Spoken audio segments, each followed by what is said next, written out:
How's it going, everybody? It's your boy Wardy, and as you can see, we're back at it talking about the Amazons, and we're also back at it talking about the latest reports in Metsland. Factual reporting that has come out over the past 24 hours from Will Salmon of The Athletic, stating the following: that yes, the Mets have interest in Luis Severino, longtime New York Yankee, and plan to meet with him in the coming days, as is the case for many other clubs pursuing starting pitching this MLB offseason. So we're going to get into, is this a right or wrong move for the Mets to potentially land someone like Severino for the rotation, a guy that's been injury plagued the past 4 years of his career? What can he provide for you, especially on a shorter term contract, a guy that will of course have some risk but certainly upside at the same time? Why are the Mets pursuing here, and what do I like and what do I certainly not like about it is what we're about to get into. But I do want to start the video by saying that yes, I was planning to come out with this video yesterday. I had all the editing, the graphics done, but I halted that because we found out more news that the Mets were making significant front office hires, and Chris Gross, and since then also Andy Green for player development. Gross of course there for VP of amateur scouting from the Astros. Make sure to check out that video in case you haven't already, folks. So we'll be discussing them more at great length throughout the week in our typical live streams that we do here on WardyNYM. But since then, I was tagged in a lot of things saying, hey, Wardy, the Mets signed Luis Severino. I'm like, what are you talking about? And this is the issue when it comes to finding that fine line between being borderline clickbaity and also being a little bit too much with content nowadays. And this person knows who they are, and I was tagged in this, which is how I found out about it. But there's a video out there that states the following: report, Mets to sign Luis Severino. And the issue is that there's not even a question mark in the title. All it takes is that little thing to make a big difference. On top of that, the report is inaccurate whatsoever. There is no reporting out there that says that the Mets are going to sign Luis Severino. All there is that they're showing interest, as is the case with many teams. So this is just something I want to make known for all Mets fans out there. Whoever you find your content from, however you're consuming your content, just be wary of it, because at the end of the day, some people don't really know how to properly go about titling things. So I don't want anyone to think that, okay, the Mets are for certain going to sign Luis Severino, when that is not the case. And now I'm not the one who did this, obviously a fellow content creator did this, but I'd like to clear the air on their part because they certainly did not, at least from what I've seen to this point. So now let's get into the more important discussion here, which is Luis Severino. Why are the Mets going after this guy? It's a great question. I know most of you Mets fans are not in favor of this whatsoever, because you look at the guy, and I've heard from Yanks fans, including my buddy Pat, in our Bridging the Gap podcast that will be coming out next episode Tuesday, I believe, talking all things Mets and Yanks here on the channel. Stay tuned for that one. But Pat is of course a guy that, in recent years has said, if Sevy's healthy, that'll make a difference, as is the case with many other people out there that are Yanks fans. And I always said that's been the issue with Sevy. Same thing with Jacob deGrom and certain rights. These guys just cannot stay healthy. When he's on, he's on. You look at 2017, 2018, he was one of the better starters in all the AL, a borderline Cy Young caliber pitcher throughout that time, throwing just under 200 innings in both of those seasons. Since then, however, has struggled mightily to stay on the field, and when he has been on the field, especially this past season, was very underwhelming to say the least. As you see, Sevy's 2023 stat line down below is nothing. It's nothing fancy whatsoever. You're looking at a 6.65 ERA, expected ERA around a run lower, which is good, and around 20 starts, but just a lot of underwhelming numbers from Luis Severino, who was never this much of a type pitcher where he's a home run galore, walk machine type guy. But that was the case this season for Sevy, who struggled with his command, struggled with his health, and there's been this butting of heads in recent years between himself and the Yanks medical staff that he's made known, where he's trying to stay healthy, he's trying to stay out there, and they're doing all they can to make sure that that is not the case. So for whatever reason, Severino looks like his time in not Queens, but rather the Bronx, is going to be coming to an end now. And why would he be appealing for a Mets team? A guy, well, you look at his track record, aside from this past season,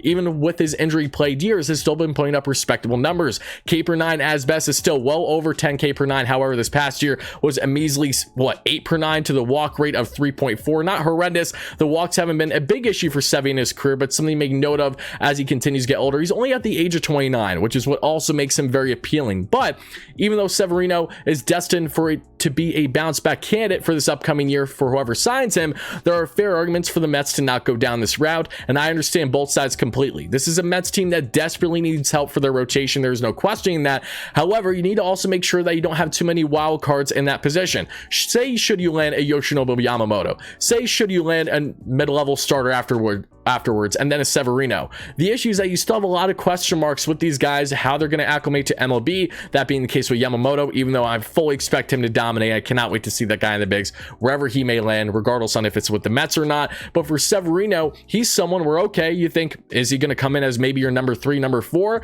If I'm a Mets fan in this situation, which I am, I'm not in love with that idea. I think if you're going to sign Luis Severino, it's on a shorter term deal, say a 2-year deal, maybe a 1-year with a 2nd-year option, something along those lines, you know, solid AAV, maybe even a 3-year if you do 2 years with a 3rd-year option. It's really going to come down to health for Severino and that consistency. So him staying in New York definitely would help him with the comfortability aspect and getting acclimated again and rekindling that relationship with new Mets manager and Carlos Mendoza, in which they know each other very well. Mendoza knows him throughout his entire tenure as a New York Yankee, which is definitely a plus in the Mets' favor. But this is not a guy I want competing, you know, in that number 2, number 3, number 4 spot. I want him in that number 5 spot. The Mets are expected to have a 6-man rotation next year, should they land Yamamoto especially. So that's where things become more appealing. You want to add arms, but there are tiers to these arms. And when I look at Luis Severino, there is certainly plenty upside with him when he is right. He does have plenty velo. He does have solid off-speed pitches, but that lack of having a true put-out pitch and his lack of health leads me to believe that he very well could profile better potentially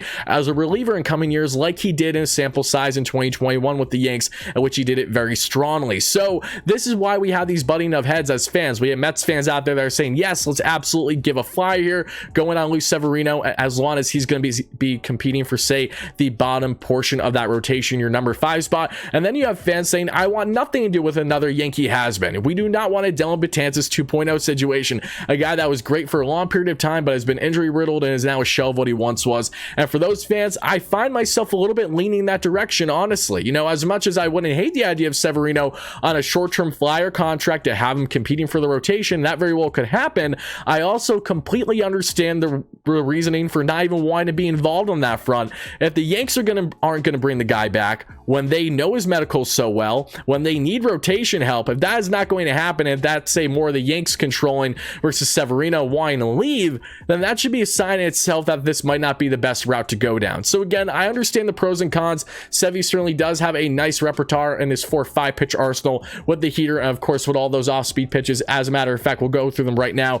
Over this past season, he utilized his fastball 45% of the time, 22% of the time the slider, the changeup 19% of the time, and then you have his other pitch at 12%. So you definitely see the mix of pitches there from Sevy. That isn't the issue. It has been that location, and last year was your, like, unlike ever before, where he was pretty much a guy that was throwing out BP to guys that were raking off of him left and right. It felt like the game was over before it even began in a lot of ways for Severino, with starts that he had with the Yanks this year. And Yanks fans will be the first to tell you exactly that. So with the lack of put away pitch, with the lack of health in recent years, yes, he has the upside given his age, but I argue, is that enough to go out of your way to be signing something like this? Rest assured, we will find out this offseason. I will not be scoffing at the idea should the Mets land him, as long as it's a shorter term deal, 1, and 2, he's competing for the bottom end of that rotation. The Mets need to add multiple tiers of starters this offseason, so it's imperative that they do just that, with the ace level starter and mid-level starter, and then you're looking more of those back ends. If they can do exactly what they're hoping to do by landing 2 to 3 key starters this offseason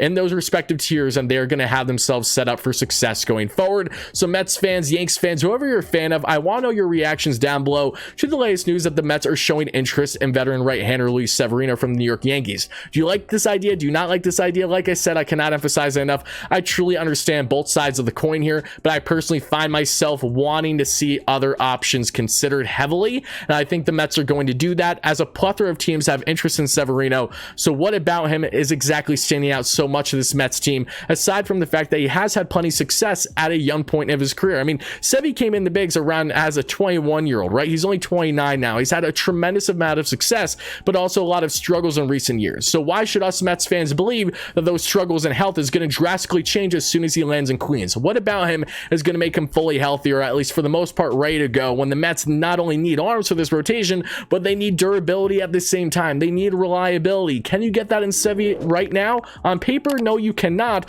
but maybe, just maybe, there's something there. The medicals come back clean, and this could be something considered as a medium risk and certainly high upside reward should the Mets land him this offseason. So fans, make sure to let me know your thoughts. Thank you so much for the continued support. Stay tuned for consistent coverage on all things Mets here on WardyNYM, and stay tuned for live streams pretty much close to daily is what it's going to feel like this week, with a lot of news coming out as we get oh so close to Thanksgiving. So again, thank you all folks, and as always, let's go Mets, baby. Peace out.